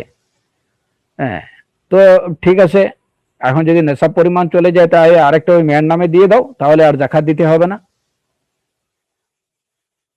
আরেকটা না হয় তোমার বোনকে দিয়ে দাও, বোনের নামে রেখে দাও, তো ওইটা তো বোনের। শাহওয়াত। তারপরে হচ্ছে এই যে মানুষের নারীদের প্রতি যে আকর্ষণ, যে শাহওয়াত, আল্লাহ সুবহানাহু ওয়া তাআলা সেখানে নারীদের প্রতি আকর্ষণ যদি না থাকে, তাহলে এই সমাজ সভ্যতা টিকে থাকবে কিভাবে? মানুষের ধারাবাহিকতা, আদম সন্তানের ধারাবাহিকতা, এই বংশ পরিক্রমা, এটা কিভাবে থাকবে? অবশ্যই নারীর প্রতি ভালোবাসা থাকতে হবে, সেটা মা হোক, মেয়ে হোক, স্ত্রী হোক, প্রত্যেকের প্রতি তার যতটুকু ভালোবাসা থাকা দরকার সে অনুপাতে ভালোবাসা থাকতে হবে। এইটুকু যদি না থাকে তাহলে মানুষের বংশ পরিক্রমা এটা ঠিক থাকবে না। কিন্তু এই ভালোবাসাটা যখনই মাত্রাতিরিক্ত হয়ে যাবে, তখনই এইটা পথভ্রষ্টতার কারণ হবে। এই ভালোবাসার কারণে কেউ যদি অন্যের বউ নিয়ে আসে, কেউ যদি তালাক ছাড়াই হয়তো আর অন্য লোকের স্ত্রীকে বিয়ে করে ফেলে, কেউ যদি অন্যায় বা ব্যভিচার করে, তাহলে এটা কোনোভাবেই কি হতে পারে না, গ্রহণযোগ্য হতে পারে না, সেটা যৌক্তিক ভাবে হতে পারে না। আর দিনের ক্ষেত্রে তো এটি সম্পূর্ণ হারাম। তো শয়তান এখানেও বিভিন্ন ওই যে ইউহি বাদুহুম ইলা বাদিন যুখরুফাল কাউলি গুরুরা আফামান যুয়্যিনা লাহু সুউ আমালিহি ফারাআহু হাসানা, মন্দ কর্মগুলোকে শয়তান সুশোভিত করে দেয় তাদের সামনে, চোখের সামনে, সে এটাকে সুন্দর দেখতে পায়। এখন অন্যায় ভাবে মাহরাম একটা মানে যে গায়ের মাহরাম একটা মেয়ের সাথে একটা মেয়ে গায়ের মাহরাম একটা ছেলের সাথে মেলামেশা করতেছে, সেখানে কি যুক্তি হচ্ছে একটা স্বাধীনতা তো আছে। তারপরে যুক্তি কি যে এটা হচ্ছে একটা মেন্টাল রিফ্রেশমেন্ট। এটা কি পার্কে গিয়ে একসাথে গোয়াচ্ছে, বেড়াচ্ছে, লিভ টুগেদার করছে, এটা হচ্ছে রিফ্রেশমেন্ট, এটা হচ্ছে এন্টারটেইনমেন্ট। হ্যাঁ, এইটা একটু হাসি খুশি না থাকলে তো শরীর স্বাস্থ্য ভালো থাকবে না, এটা দরকার। ওইভাবেই আস্তে আস্তে আস্তে আস্তে এক ধাপ করে শয়তান আগাতে থাকে এবং সর্বশেষ তাকে চূড়ান্ত ধ্বংসের দিকে ঠেলে দেয়, একদম হারামের পথে নিয়ে যায়। এরপরে এখানে যুক্তি, কত ধরনের যুক্তি উপস্থাপন করা হয় যে প্রেম এটা হচ্ছে স্বর্গীয় একটা বিষয়, এটা স্বর্গ থেকে আসে আবার স্বর্গে চলে যায়। কিন্তু এই প্রেম যে তাকে, এটা যে নরক থেকে আসা এবং এটা তাকে নরকেই নিয়ে যাচ্ছে, জাহান্নামে নিয়ে যাচ্ছে, এটা সে বুঝতেই পারছে না। ওই শয়তান ওই বাজে জিনিসটাকে তার মাথার মধ্যে নিয়ে দিচ্ছে যে এটা প্রেম ভালোবাসা, এটা তো অন্তর থেকে, এটা আমি কি করব, হয়ে গেছে, একজনের প্রতি ভালোবাসা আমার হয়ে গেছে, এখন তাকে ছাড়া বাঁচবো না। সে অন্যের বউ হোক আর আমার বউ হোক, না আরেকজনের মেয়ে হোক, মাহরাম হোক আর গैर মাহরাম হোক, সেটা দরকার আমার। ভালোবাসা এটা স্বর্গ থেকে আসছে নাকি? কিন্তু খান্নাসটা তো বুঝতেছে না যে এই অবৈধ ভালোবাসা এটা কখনো স্বর্গ থেকে আসতে পারে না, এটা নরক থেকে, শয়তান থেকে আসছে এবং এটা শয়তানই তাকে নিয়ে ওই জাহান্নামে চলে যাবে। কিন্তু এই বাজে অশ্লীল কাজগুলো করছে আর যুক্তি দিচ্ছে এমন ভাবে যে না, এটা সে খুব ভালো একটা নেক কাজ করছে, এর জন্য তাকে মারহাবা দেয়া দরকার। আফামান যুয়্যিনা লাহু সুউ আমালিহি ফারাআহু হাসানা। তো এই যে শয়তানের কতগুলো অস্ত্র বিস্তৃত করে আছে আমাদের, মানে আদম সন্তানকে ঘিরে আছে অস্ত্র দিয়ে, শুবহাতের অস্ত্র নতুবা শাহাওয়াতের অস্ত্র, এগুলা দিয়ে সে আদম সন্তানকে শিকার করছে। দুনিয়ার ভালোবাসাটাকে এমন ভাবে মানুষের সামনে উপস্থাপন করছে যে এই দুনিয়াটাই তো আসলে সব। যেমন এই বিষয়গুলো হচ্ছে একদম বাস্তবতা। আপনি দেখবেন যে অনেক লোক যে কেন ভাই আপনি পড়াশোনা বাদ দিয়ে, দিনই পড়াশোনা বাদ দিয়ে আপনি দুনিয়া নিয়ে এত ব্যস্ত হয়ে গেছেন কেন, আপনি চাকরি বাকরি এইগুলা নিয়ে এত ব্যস্ত হয়ে গেছেন কেন? তো উনি জবাব দিচ্ছেন যে কয়েকটা দিন একটু কিছু ইনকাম করে নেই, কারণ এই যে টাকা পয়সা না থাকলে আমি তো দিনের পথে আমাকে সাদাকা করতে হবে, আমার দিনের জন্য কিছু করতে হবে, আমি একটু স্টেবল হয়ে যাই, তারপরেই আমি একদম দিনের জন্য, দিনই পড়াশোনা, আমল, ইবাদা এগুলোর জন্য ডেডিকেটেড হয়ে যাব। এর জন্য এখন উপস্থিত তিনি দুনিয়ার জন্য ডেডিকেটেড হয়ে গেছেন। যুক্তি হচ্ছে যে কয়েকটা দিন আমি ওই যে দুনিয়ার আমার বিষয়গুলো যদি একটু গুছাই নিতে পারি, এরপরেই আমি দিনের জন্য ডেডিকেটেড হয়ে যাব। আমার কাছে টাকা পয়সা নেই, জব নেই, হ্যাঁ, আমি চাইলেও কিছু সাদাকা করতে পারছি না, জাকাত দিতে পারছি না, তো ইসলামের একটা রুকন পালন থেকে তো আমি বঞ্চিত হচ্ছি। এখন এই সমস্ত যুক্তি উপস্থাপন করে এখন উনি দুনিয়া কামানোর জন্য এত বেশি ব্যস্ত হয়ে গেছেন যে সালাতটা পর্যন্ত তিনি জামাতে আদায় করতে পারছেন না, কিংবা ওয়াক্ত মতো সালাত আদায় করতে পারছেন না। যুক্তি হচ্ছে কয়েকটা দিন। আর সেই কয়েকদিন করতে করতে যখন ওনার ব্যবসা বাণিজ্য, জব এগুলো এক্সপান্ড হয়ে গেল, আরো বিস্তৃত হয়ে গেল, এখন তো বেচারার খবরই নেই। এখন করব কি, সবকিছু একটু কি হয়ে গেছে, আচ্ছা ঠিক আছে এগুলাকে গুছিয়ে নিয়ে আসার চেষ্টা করতেছি। হ্যাঁ, বাস এখন আল্লাহকুমুত তাকাসুর, আল্লাহকুমুত তাকাসুর হাত্তা যুরতুমুল মাকাবির। এখন ব্যবসা বাণিজ্য, টাকা পয়সা অনেক হয়ে গেছে, এখন উনি দিনকে ভুলে গেছেন, আর এই অবস্থায় সে কবর জিয়ারত করবে, কবরে চলে যাবে। শয়তান এটাই চায়। শয়তান কোনো মুসলিমকে একসাথে কিন্তু তাকে পথভ্রষ্ট করে না, একটু একটু একটু করে। কারণ সে জানে যে একটা মুমিন বা একটা ইমানদারকে, আল্লাহর একত্বে বিশ্বাসী একটা লোককে একসাথে বেঈমান বানানো যাবে না, তাকে বিপদগামী করা যাবে না। যাকে যেভাবে পারে সে ওই চেষ্টাই কিন্তু সব সময় ওই প্রচেষ্টায় লিপ্ত থাকে। যিনি সালাত আদায় করতেছেন তার মনের মধ্যে যে শাহওয়াত গুলো তৈরি করে, সালাত আদায় করতেছে, শয়তান এসে তাকে শাহওয়াত তার মনের মধ্যে কি দিল, হ্যাঁ, যে সালাতটাকে একটু সুন্দরভাবে পড়ো। হ্যাঁ, মানুষ এখানে অনেক লোক দেখতেছে, তোমার সালাতের দিকে লক্ষ্য করতেছে, সুতরাং একটু সুন্দরভাবে পড়া উচিত। তো এখন লোকটা ওই সালাদকেই একটু সুন্দর করে আর একটু খুশু বাহ্যিকভাবে খুশু দেখিয়ে পড়ার চেষ্টা করলো, শেষ, এখানেই তো শেষ, রিয়া চলে আসলো, তার আমল কি আর থাকলো?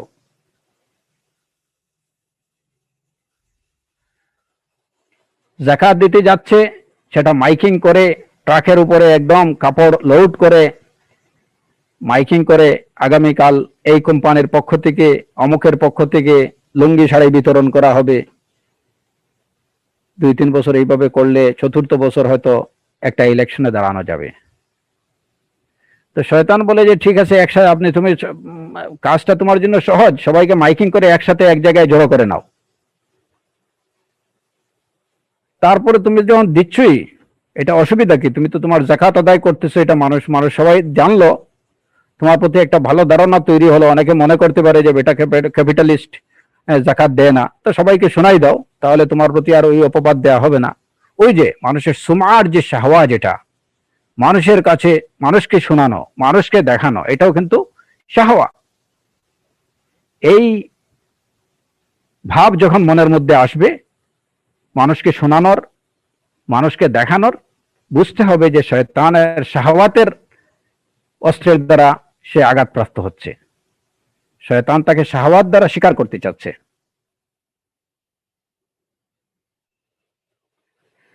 তো এই যে শয়তানের শাহওয়াত এবং শুবহাতের অস্ত্রগুলো, এগুলা হচ্ছে খুবই ভয়ঙ্কর। আর এইগুলা থেকে বেঁচে থাকার জন্য উপায় হচ্ছে দ্বীনকে জানতে হবে, ইলমের কোনো বিকল্প নেই। আর তার তাৎক্ষণিক ট্রিটমেন্টটা কি?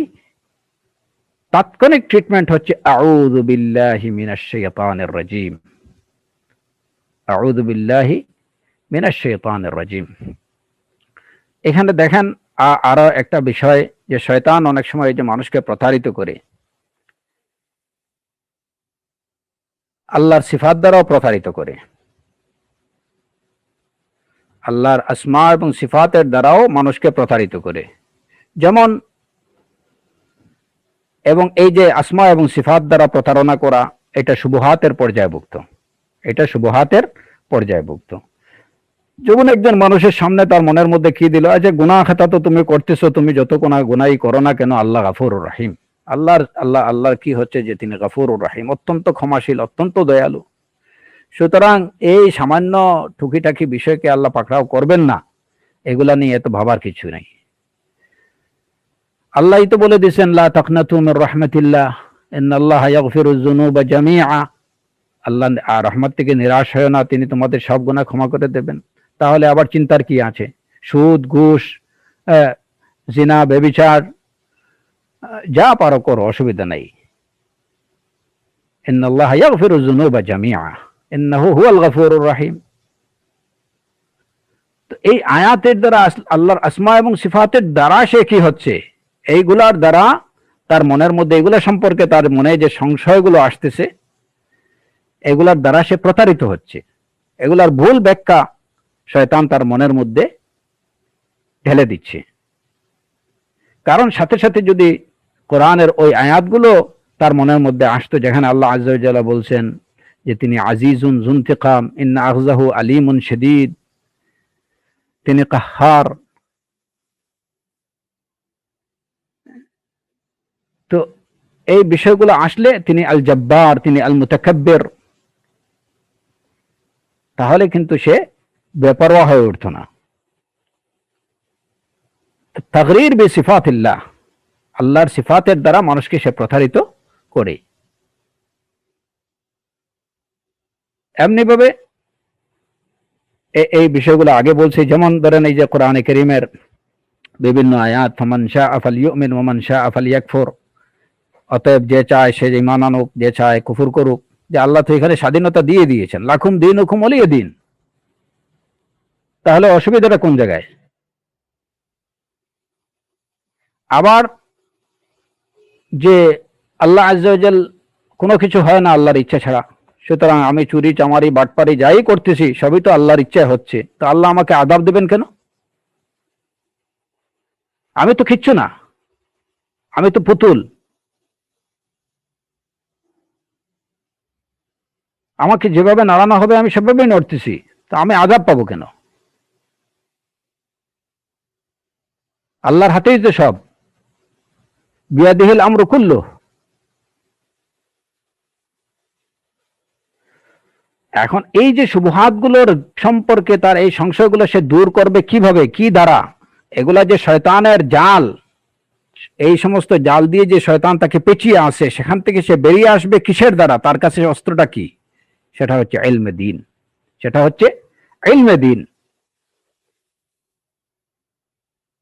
কোরআন এবং সুন্নাহ থেকে, ফাহমুস সালাফাস সালেহ থেকে তাকে এ সমস্ত বিষয়গুলোর সঠিক জ্ঞান যদি যখনই সে পাবে, তখনই সে বুঝতে পারবে যে এগুলা হচ্ছে শয়তানের শুবহাত, এগুলা হচ্ছে শয়তানের শাহওয়াত, আর এইগুলা থেকে তাৎক্ষণিকভাবে নাজাত পাওয়ার জন্য করণীয় হচ্ছে আউযু বিল্লাহি মিনাশ শাইতানির রাজিম বলা, মনে প্রাণে আল্লাহর আশ্রয় গ্রহণ করা, মনে প্রাণে আল্লাহর আশ্রয় গ্রহণ করা। এটা হচ্ছে তাৎক্ষণিকভাবে শয়তানের এই বেড়াজাল থেকে মুক্তির উপায়। কিন্তু বুঝতে হবে যে এই উপায়টা এটা কিন্তু সাময়িক। আউযু বিল্লাহ বলে তাৎক্ষণিকভাবে শয়তানের ওই ওয়াসওয়াসা থেকে, শুবহাত থেকে, শাহওয়াত থেকে হয়তো তাৎক্ষণিকভাবে নাজাত পাওয়া যেতে পারে, কিন্তু দীর্ঘস্থায়ীভাবে নিজেকে প্রটেক্টেড রাখতে হলে অবশ্যই ইলমে দ্বীনের প্রয়োজন। জেনে বুঝে এই যে আউযু বিল্লাহর এই হাকিকতগুলো বুঝতে হবে। আপনারা জেনে রাখবেন যে আউযু বিল্লাহি মিনাশ শাইতানির রাজিম, বিসমিল্লাহির রহমানির রহিম এবং সূরাতুল ফাতিহা, এইগুলার যদি আমরা তাফসীরটা সঠিকভাবে বুঝতে পারি, মোটামুটি বিস্তারিত তাফসীর এইগুলা সম্পর্কে তো এই যে মানে বুঝা এটা মানুষের সাধ্যের বাইরে। কালামুল্লাহ, এগুলার প্রকৃত ব্যাখ্যা এবং বিস্তারিত ব্যাখ্যা এবং সম্পূর্ণ ব্যাখ্যা করা মানুষের পক্ষে অসম্ভব। আল ইলমু ইনদাল্লাহ। যুগে রাসূলুল্লাহ সাল্লাল্লাহু আলাইহি ওয়াসাল্লাম, সাহাবায়ে কেরাম, তাবিঈন, আতিবাউত তাবিঈন এবং তাদের ধারাবাহিকতায় আহলুল হক উলামায়ে কেরাম, আহলে সুন্নাহ ওয়াল জামাতের মুফাসসিরিন, মুহাদ্দিসিন, উলামায়ে কেরাম যে ব্যাখ্যাগুলো দিয়েছেন, সেগুলোকেই যদি আমরা সঠিকভাবে জানার এবং বুঝার চেষ্টা করি, আউযু বিল্লাহ, বিসমিল্লাহ এবং সূরাতুল ফাতিহার, তাহলেই ইনশাআল্লাহ আমরা আশা করতে পারি যে কোরআনে কারীমের 2/3 এর তাফসীর জানা আমাদের হয়ে গেল। আপনি কোরআনে কারীমের 2/3 এর হাকিকত কিছুটা হলেও বুঝে নিতে পারবেন। এইগুলোর মধ্যে পুরা কোরআনের জ্ঞান আছে, পুরা কোরআনের বিষয়বস্তু কিন্তু এগুলোর মধ্যেই আছে। আউযু বিল্লাহ এর জন্য, যেমন আউযু বিল্লাহ, কেন আমি আউযু বিল্লাহ বলবো? আমি কার থেকে আশ্রয় চাচ্ছি, কার কাছে আশ্রয় চাচ্ছি, কেন চাচ্ছি, কে সে? এই জ্ঞানগুলো রেখে, এইগুলো জেনে শুনে যখন আপনি আউযু বিল্লাহি মিনাশ শাইতানির রাজিম বলবেন, তখন এই আউযু বিল্লাহর ফলাফলটা আপনি তাৎক্ষণিকভাবে প্রত্যক্ষ করবেন। এখানে একটা প্রশ্নের উত্তর দিয়ে রাখি যে আমরা আউযু বিল্লাহ কখন বলবো, আউযু বিল্লাহ বলবো কখন? এর আগে ছোট্ট আরেকটা বিষয় আমি শেষ করি।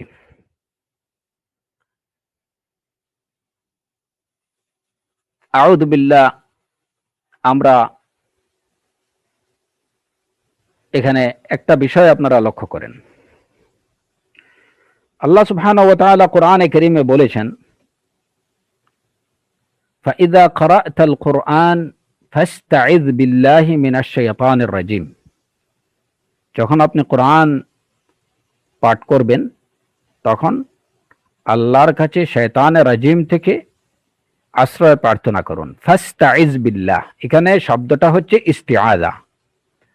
মাদ্রাসা স্টুডেন্ট যারা আছেন তারা বিষয়টা বুঝবেন। ইস্তিআযা এটা হচ্ছে বাবে ইস্তিফআল থেকে, বাবে ইস্তিফআল থেকে যে বিষয়গুলো আসে সেখানে প্রার্থনা করার অর্থ নিহিত থাকে, প্রার্থনা করা। ফাস্তাইজ বিল্লাহ মানে তুমি আশ্রয় প্রার্থনা করো। যেমন ইস্তিআনা সাহায্য প্রার্থনা করা, ইস্তিগাসা মুক্তি প্রার্থনা করা।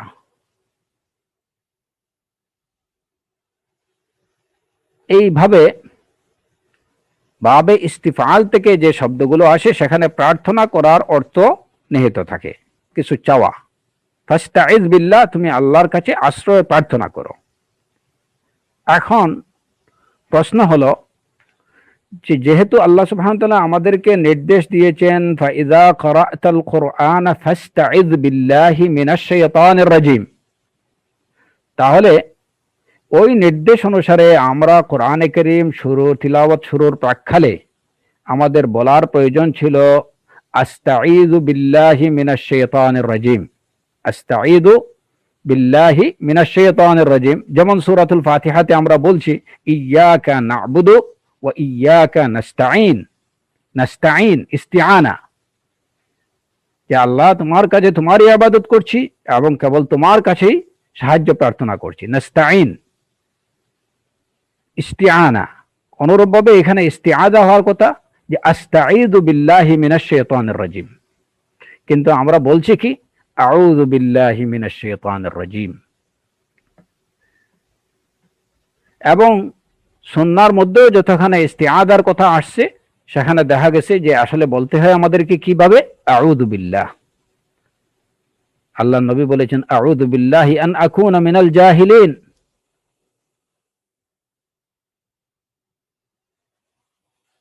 এটা কেন? আমরা ইস্তিআযা বা আশ্রয় প্রার্থনা আস্তাঈযু না বলে আউযু বলছি। এই হাকিকতটা বুঝতে পারলে আরো কিছু বিষয়ের সমাধান হয়ে যাবে। যদিও মুফাসসিরিনে কেরাম বলেছেন যে এখানে ফাস্তাইজ বিল্লাহ আশ্রয় প্রার্থনা করো মানে আউযু বিল্লাহি মিনাশ শাইতানির রাজিম পড়ো। ফাস্তাইজ বিল্লাহি মিনাশ শাইতানির রাজিমের অর্থ হচ্ছে আউযু বিল্লাহি মিনাশ শাইতানির রাজিম পড়ো, এটা হচ্ছে তার পরিভাষাগত অর্থ। ইস্তিআযা মানে আউযু বিল্লাহ পড়া।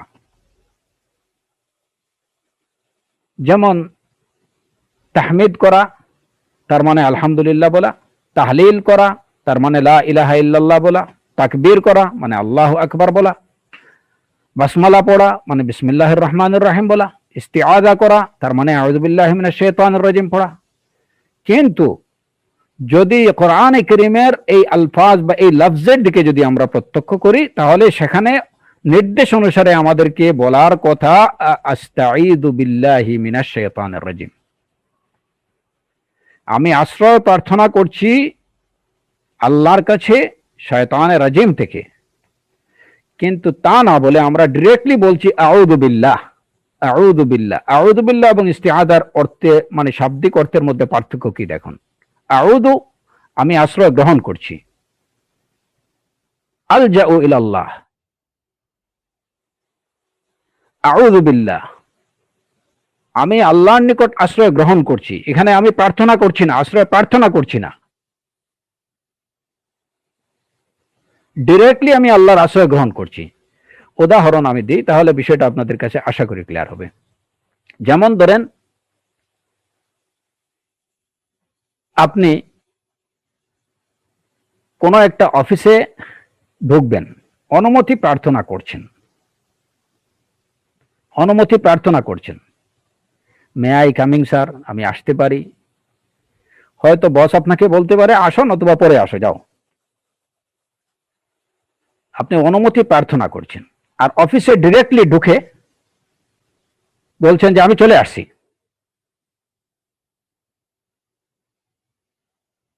এই দুইটা বিষয়ের মধ্যে পার্থক্য আছে। এখানে আপনি আল্লাহর কাছে যে আল্লাহ আমি আপনার কাছে আশ্রয় প্রার্থনা করছি, প্রার্থনা করলে সেটা আল্লাহ আজ্জা ওয়া জাল্লা ওই সময় চাইলে দিতেও পারেন, নাও দিতে পারেন। আপনি কোনো কিছু, আমরা যখন চাই আল্লাহ আজ্জা ওয়া জাল্লার কাছে কোনো কিছু সওয়াল করি, তলব করি, তখন তাৎক্ষণিকভাবে আমরা সেটা পেতেও পারি, আবার এটা তাৎক্ষণিকভাবে নাও পেতে পারি, পরবর্তীতে পেতে পারি। কিংবা আমার এই বিষয়গুলো আল্লাহ আজ্জা ওয়া জাল্লা আমার এই প্রার্থনার বিষয়কে তিনি তার কাছে রেখে দিতে পারেন, এটা আখেরাতে আমাকে দিতে পারেন, দুনিয়াতে আমি একদম নাও পেতে পারি। ইস্তিআযা, আশ্রয় প্রার্থনা করা, যখন আমি বলবো যে আল্লাহ তোমার কাছে আশ্রয় প্রার্থনা করছি, আল্লাহ আজ্জা ওয়া জাল্লা সেই আশ্রয় আমাকে দিতেও পারেন, নাও দিতে পারেন, তখন দিতে পারেন, পরেও দিতে পারেন, এই সম্ভাবনা থাকে অনেকগুলো। কিন্তু যখন আমি বলবো যে আল্লাহ আমি তোমার আশ্রয় গ্রহণ করেছি, আমি তোমার আশ্রয়ে চলে এসেছি, তখন আল্লাহ আজ্জা ওয়া জাল তার দরজা থেকে তার বান্দাকে ফিরিয়ে দেবেন না। কারণ কি? তখন আস্তাঈদু না বলে ডিরেক্টলি আউযু বলছি, কারণ আমার শত্রুটা অত্যন্ত ভয়ঙ্কর, মারাত্মক। পারমিশন চাওয়ার সময় কই, দ্রুত আশ্রয় নেওয়া দরকার। আপনি যেমন, আপনাকে একটা ডাকাত আপনাকে তাড়া করছে, আপনি দ্রুত জনপদের দিকে এগিয়ে যাচ্ছেন, যে কারো দোকানে হোক কিংবা কারো মোকামে হোক, বাসায় হোক, আপনি ঢুকে পড়ছেন। প্রথম কাজ কি? ডাকাতের হাত থেকে নিজেকে রক্ষা করা। ওই সময় গিয়ে যদি বলেন যে স্যার আমাকে একটু গেটটা খুলে দেবেন নি, আমাকে ডাকাত তাড়া করছে, আমি কি আসতে পারবো, আপনি অনুমতি দিন, ততক্ষণে ডাকাত এসে হয়তো আপনাকে আক্রমণ করে বসবে। সামনে যেখানেই আপনি আশ্রয় পাচ্ছেন সেখানেই আপনাকে আশ্রয় গ্রহণ করতে হবে। তখন অনুমতি নেওয়ার বিষয়টা ক্ষীণ হয়ে যায়, আশ্রয় গ্রহণ করতে হবে। শয়তান তাড়া করছে আপনাকে, আপনার কাজ হচ্ছে দ্রুত আল্লাহর আশ্রয়ে চলে যাওয়া। আউযু বিল্লাহি মিনাশ শাইতানির রাজিম। আল্লাহ আজ্জা ওয়া জাল সেই অনুমতি আমাদেরকে দিয়ে রাখছেন, শিখাই দিয়েছেন তার নবীর মাধ্যমে, যে তখন তুমি আর এত কার্টেসি মেনটেন করতে যেও না, তুমি দ্রুত চলে আসো আমার আশ্রয়ে, দেখি শয়তান তোমার কি করতে পারে। আউযু বিল্লাহি মিনাশ শাইতানির রাজিম। এই হচ্ছেন আপনার আর আমার রব, যার দরজা সবসময় উন্মুক্ত, আল বাব মফতুহ।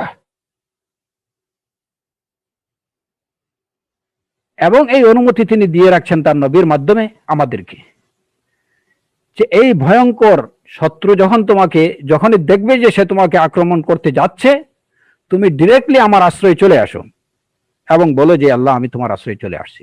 আউযু বিল্লাহ।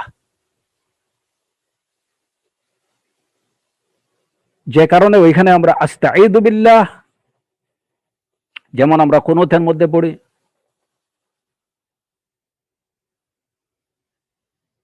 যে এই যে আল্লাহুম্মা ইন্না নাস্তাঈনুক ওয়া নাস্তাগফিরুক, নাস্তাগফিরুক, তোমার কাছে মাগফিরাত তলব করছি, তোমার কাছে সাহায্য প্রার্থনা করছি। নাস্তাঈনুক, তোমার কাছে সাহায্য প্রার্থনা করছি, তোমার কাছে মাগফিরাত তলব করছি, কামনা করছি, প্রার্থনা করছি। এখানে এইটুকুর সময় নেই, কারণ শয়তান তাড়া করতেছে। তো যে জায়গাতেই আপনি দেখবেন যে শয়তানের উপস্থিতি আপনি প্রত্যক্ষ করবেন, যে কোনো ক্ষেত্রে, ইভেন সালাতের মধ্যে যখন দেখলেন যে ওয়াসওয়াসা চলে আসছে, এটা ডিরেক্টলি শয়তানের উপস্থিতির একটা সুস্পষ্ট আলামত। সাথে সাথে বলেন আউযু বিল্লাহি মিনাশ শাইতানির রাজিম, সাথে সাথে আল্লাহর আশ্রয়ে চলে যান। ওইখানে চলে গেলে আপনি নিরাপদ। কিন্তু কোথায় যাচ্ছেন, কার আশ্রয় নিচ্ছেন, কেন নিচ্ছেন, এই বিষয়গুলো আপনাকে বুঝে শুনে যেতে হবে। যে কারণেই আপনাকে আউযু বিল্লাহর মর্ম বুঝতে হবে। আউযু বিল্লাহ কি, আউযু বিল্লাহ কেন, ফাস্তাইজ বিল্লাহ।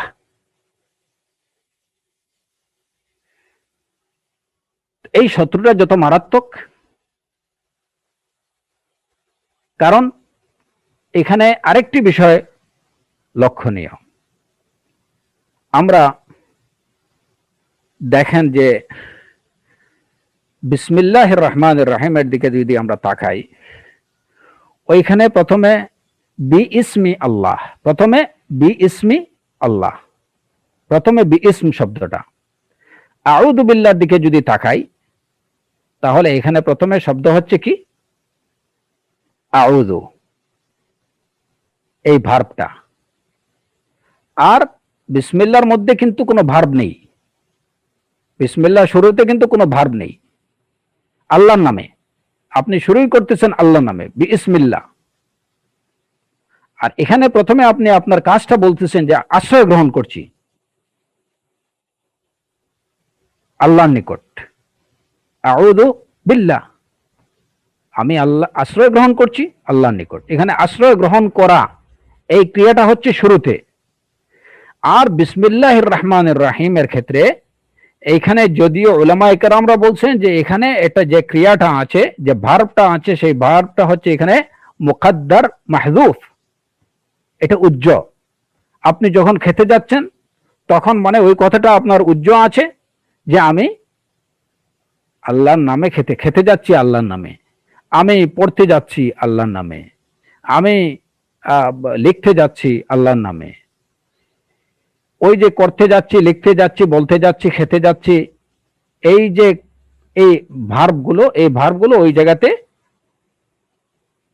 মাহযুফ, উজ্জ। এটা হচ্ছে উলামায়ে কেরামদের যারা বলেছেন যে বিসমিল্লাহর আগে সেই ভার্বটা মাহযুফ আছে বা উজ্জ আছে, মুকাদ্দার ভার্বটা মাহযুফ আছে। আবার উলামায়ে কেরামদের অনেকে বলেছেন যে এখানে ওই ভার্বটা ওইটা পরে আসছে, এটা শুরুতে না, আল্লাহর নামে, তারপরে পড়তে যাচ্ছি, খেতে যাচ্ছি, বসতে যাচ্ছি, লিখতে যাচ্ছি, এইগুলা।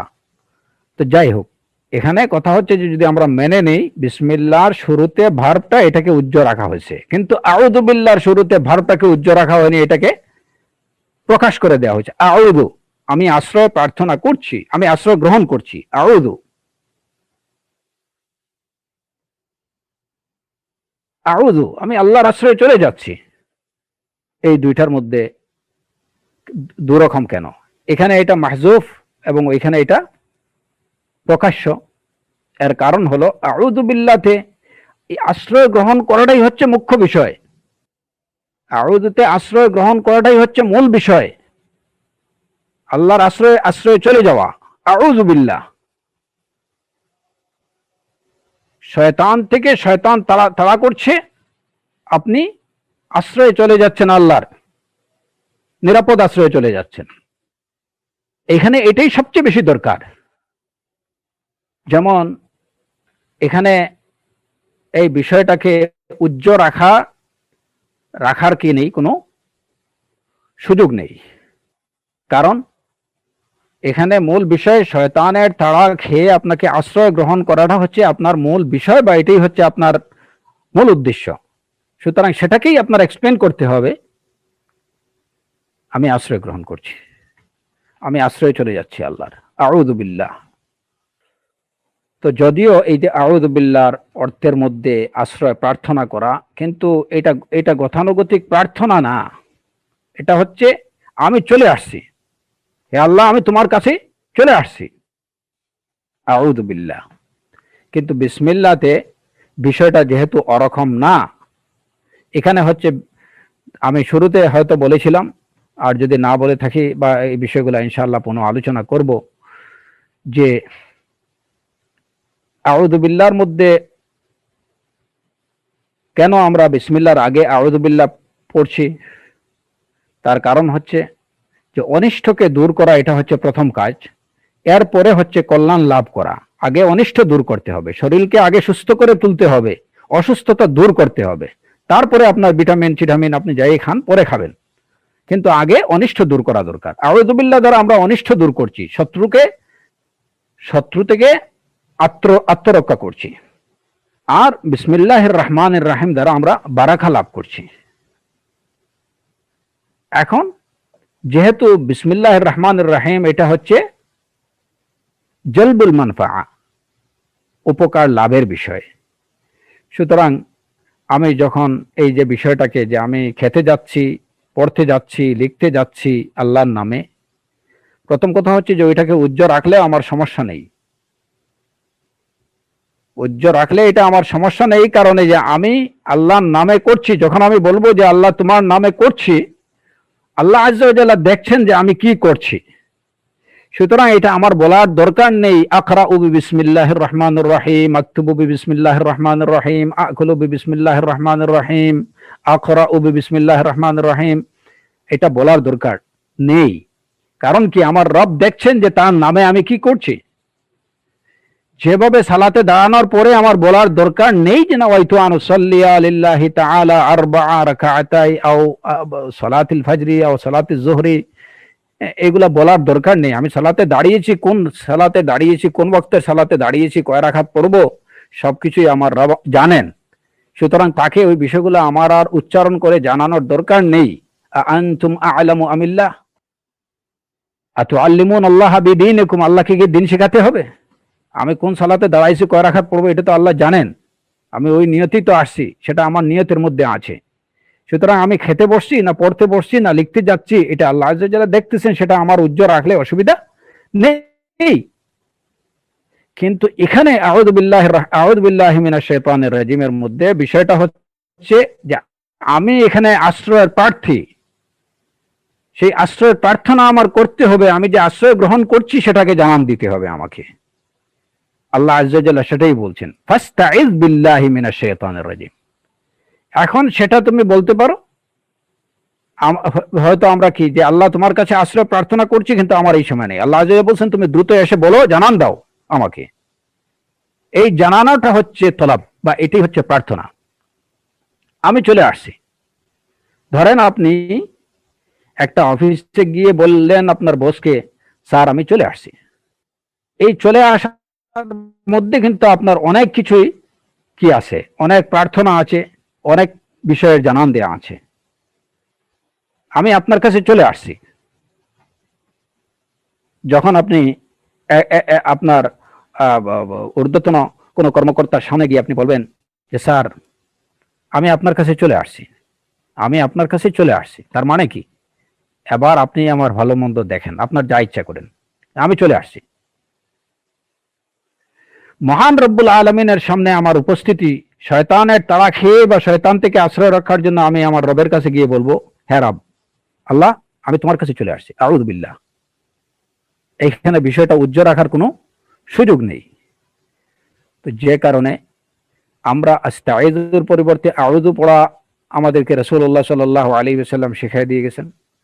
এবং বিসমিল্লাহতে আমরা বিসমিল্লাহর আগে কিংবা বিসমিল্লাহর পরে যে ক্রিয়াটাকে আমরা উজ্জ্বল রাখি, বিসমিল্লাহির রহমানির রহিমের আগে কিংবা পরে, আউযু বিল্লাহর ক্ষেত্রে আমরা সেটাকে উজ্জ্বল রাখি না। তো আল্লাহ সুবহানাহু ওয়া তাআলা আমাদেরকে দ্বীনের বিষয়গুলো সঠিকভাবে জানার, বুঝার এবং সেগুলোকে নিজেদের আমলে নেয়ার তৌফিক দান করুন। শয়তানের শয়তানিয়ত থেকে, সব ধরনের অপকর্ম থেকে, অসৎকর্ম থেকে আল্লাহ আযজা ওয়াজাল্লাহ আমাদেরকে এবং সমগ্র মুসলিম উম্মাহকে হেফাজত করুন। আমাদেরকে দ্বীনের উপরে অটল এবং অবিচল থাকার তৌফিক দান করুন। ওয়া আখিরু দাওয়ানা আনিল হামদুলিল্লাহি রাব্বিল আলামিন ওয়া সাল্লাল্লাহু আলা নাবিয়্যিনা মুহাম্মদ ওয়া আলা আলিহি ওয়া সাহবিহি আজমাইন।